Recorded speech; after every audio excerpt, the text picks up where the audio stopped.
بہت زمانہ پہلے کی بات ہے جب انسانوں کے دلوں میں سچائی نیکی اور رب کی یاد زندہ تھی۔ ایک مبارک گھرانہ تھا جس کے سربراہ تھے حضرت یعقوب علیہ السلام۔ وہ ایک جلیل القدر نبی تھے جن کے 12 بیٹے تھے۔ ان بیٹوں میں سب سے خوبصورت، سب سے معصوم اور سب سے زیادہ محبت کرنے والے تھے حضرت یوسف۔ حضرت یوسف بچپن ہی سے نہایت خوبصورت، معصوم اور فرما بردار تھے۔ ان کی آنکھوں میں عجیب سی روشنی تھی جو دل کو سکون دیتی تھی۔ حضرت یعقوب علیہ السلام انہیں بہت چاہتے تھے کیونکہ وہ ان کی نیکی کردار اور معصومیت سے بہت متاثر تھے۔ ان کی شخصیت میں ایسی کشش تھی کہ جو بھی دیکھتا حیران رہ جاتا۔ ایک رات حضرت یوسف نے ایک خواب دیکھا۔ انہوں نے دیکھا کہ 11 ستارے، سورج اور چاند انہیں سجدہ کر رہے ہیں۔ صبح جب وہ بیدار ہوئے تو سیدھے اپنے والد کے پاس گئے اور خواب سنایا۔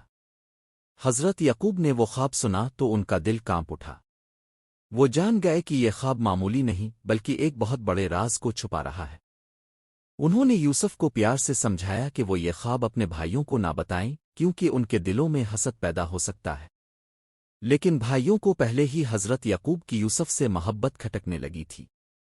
وہ یوسف سے حسد کرنے لگے اور دل میں بغض بھر بیٹھے۔ حضرت یوسف کے بھائی ان سے حسد کرتے تھے۔ وہ دیکھتے تھے کہ ان کے والد حضرت یعقوب یوسف کو سب سے زیادہ چاہتے ہیں۔ ان کے دل میں یہ خیال پیدا ہوا کہ جب تک یوسف ہمارے درمیان ہے ہمارے والد کی محبت ہمیں مکمل نہیں مل سکتی۔ چنانچہ ایک دن انہوں نے باہم مشورہ کیا کہ یوسف کو راستے سے ہٹا دیا جائے۔ ایک دن وہ سب حضرت یعقوب کے پاس گئے اور کہنے لگے، ابا جان، ہم چاہتے ہیں کہ یوسف کو کل ہمارے ساتھ چراگاہ لے جائیں۔ ہم کھیلیں گے، دوڑیں گے اور یوسف بھی خوش ہو جائے گا۔ حضرت یعقوب کا دل کانپ گیا۔ انہوں نے انکار کیا لیکن بھائیوں کے اصرار پر کچھ سوچ کر اجازت دے دی۔ ان کا دل بہت بے چین تھا لیکن اللہ پر بھروسہ کر کے یوسف کو بھیج دیا۔ بھائی یوسف کو لے کر جنگل کی طرف روانہ ہوئے۔ راستے میں یوسف حیرت سے دیکھ رہے تھے کہ ان کے بھائی آج غیر معمولی طور پر خاموش ہیں۔ اچانک ایک سنسان مقام پر پہنچ کر انہوں نے حضرت یوسف کو پکڑ لیا۔ وہ روتے رہے، منتیں کرتے رہے لیکن بھائیوں کے دل میں رحم نہ آیا۔ انہوں نے انہیں ایک گہرے کنویں میں ڈال دیا۔ حضرت یوسف کے چہرے پر آنسو تھے، دل میں خوف تھا مگر ایمان بھی مضبوط تھا۔ انہوں نے کنویں میں گرتے ہوئے آسمان کی طرف دیکھا جیسے اپنے رب کو پکار رہے ہوں۔ ادھر بھائیوں نے ایک جھوٹا بہانہ تیار کیا۔ ایک بکری ذبح کی اور اس کے خون میں حضرت یوسف کی قمیص رنگ دی۔ رات کو واپس آئے تو حضرت یعقوب کو قمیص دکھا کر روتے ہوئے بولے، ہم کھیل رہے تھے اور یوسف کو بھیڑیا کھا گیا۔ حضرت یعقوب نے قمیص دیکھی، اس پر کوئی پھاڑ اچاک نہیں تھا۔ ان کے دل نے سچ کو پہچان لیا۔ آنکھوں سے آنسو رواں ہو گئے۔ انہوں نے کچھ نہ کہا، بس رب کی طرف رجوع کر کے صبر کا دامن تھام لیا۔ حضرت یوسف علیہ السلام تنہا کنویں میں تھے۔ اندھیرا، خاموشی اور بے بسی کا عالم تھا، مگر ان کا دل اللہ پر یقین سے روشن تھا۔ وہ جانتے تھے کہ ان کا رب انہیں تنہا نہیں چھوڑے گا۔ ان کی آنکھوں میں آنسو تھے مگر دل میں امید زندہ تھی۔ چند دن بعد ایک قافلہ اس راستے سے گزرا۔ قافلے والوں کو پانی کی ضرورت تھی تو انہوں نے کنویں میں ڈول ڈالا۔ جب ڈول واپس کھینچا تو حیرت کے مارے ان کی زبانوں سے نکلا، یہ تو ایک خوبصورت لڑکا ہے۔ قافلے والوں نے حضرت یوسف کو کنویں سے نکالا۔ ان کے چہرے پر معصومیت اور نور چھلک رہا تھا۔ قافلے والوں نے انہیں غلام سمجھا اور سوچا کہ مصر میں جا کر فروخت کریں گے۔ قافلہ مصر پہنچا۔ وہاں کا بازار غلاموں سے بھرا ہوا تھا لیکن حضرت یوسف کی خوبصورتی، برباری اور خاموشی سب کی توجہ کھینچ رہی تھی۔ ہر کوئی انہیں خریدنا چاہتا تھا مگر وہ جس شخص کے ہاتھ فروخت ہوئے وہ تھا اذن مصر، یعنی مصر کا وزیر خزانہ۔ اذن مصر ایک عقلمند اور مالدار شخص تھا۔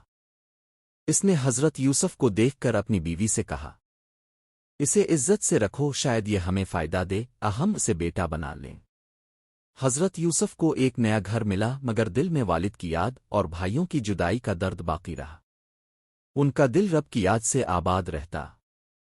وہ خاموشی سے اذن مصر کے گھر میں خدمت انجام دیتے رہے یہاں تک کہ وہاں کے سب لوگ ان کے حسن اخلاق اور سچائی کے قائل ہو گئے۔ حضرت یوسف علیہ السلام اب اذن مصر کے محل میں رہنے لگے۔ ان کا حسن، ان کی شرافت، ان کی برباری اور ان کا صبر سب کے دل جیت چکے تھے۔ وہ نہایت خاموش تباہیہ اور ایماندار نوجوان تھے۔ اس دن مصر کے گھر میں سب انہیں پسند کرتے تھے، خصوصاً عزیز کی بیوی زلیخا۔ زلیخا حضرت یوسف کے حسن پر فریفتہ ہو چکی تھی۔ وہ دن بدن ان کی طرف کھینچتی چلی گئی، یہاں تک کہ ایک دن اس نے اپنا دل کھول کر حضرت یوسف کے سامنے رکھ دیا۔ محل کے در و دیوار گواہ تھے کہ زلیخا نے فتنہ پیدا کیا، مگر حضرت یوسف نے فوراً پناہ مانگی اور اللہ کی رضا کو ترجیح دی۔ انہوں نے بھاگ کر دروازہ کھولا، مگر عزن مصر سامنے کھڑا تھا۔ زلیخا نے فوراً الزام حضرت یوسف پر ڈال دیا کہ وہ مجھے نقصان پہنچانا چاہتا تھا، لیکن اللہ کا نظام ہمیشہ سچائی کے ساتھ ہوتا ہے۔ گھر کا ایک فرد بولا، اگر قمیص آگے سے پھٹی ہے تو زلیخا سچی ہے، اگر پیچھے سے پھٹی ہے تو یوسف سچے ہیں۔ قمیص پیچھے سے پھٹی تھی، سچ سامنے آ گیا، مگر زلیخا کی عزت بچانے کے لیے معاملہ دبا دیا گیا اور حضرت یوسف سے کہا گیا کہ خاموش رہو، مگر زلیخا کے دل کا حال نہ بدلا۔ کچھ دن بعد جب دوسری عورتوں نے زلیخا کا مذاق اڑا تو اس نے ان سب کو محل میں بلایا، ان کے ہاتھ میں پھل دیے، اور جب حضرت یوسف کو بلایا تو سب عورتیں ان کے حسن کو دیکھ کر اپنے ہاتھ کاٹ بیٹھیں۔ زلیخا نے سب کے سامنے اعلان کیا، یہی وہ ہے جس کی محبت نے مجھے دیوانہ کر دیا، اگر یہ میری بات نہ مانے گا تو قید میں ڈال دوں گی۔ حضرت یوسف نے دعا کی، اے میرے رب، قید مجھے زیادہ پسند ہے اس کام سے جس کی طرف یہ عورتیں مجھے بلاتی ہیں۔ اور پھر وہ دن آیا جب حضرت یوسف کو بے گناہ ہونے کے باوجود قید میں ڈال دیا گیا، مگر وہ قید میں بھی اپنے رب کی یاد سے غافل نہ ہوئے۔ وہاں انہوں نے قیدیوں کو اچھے اخلاق سے متاثر کیا اور ان کے خوابوں کی تعبیر بتانے لگے۔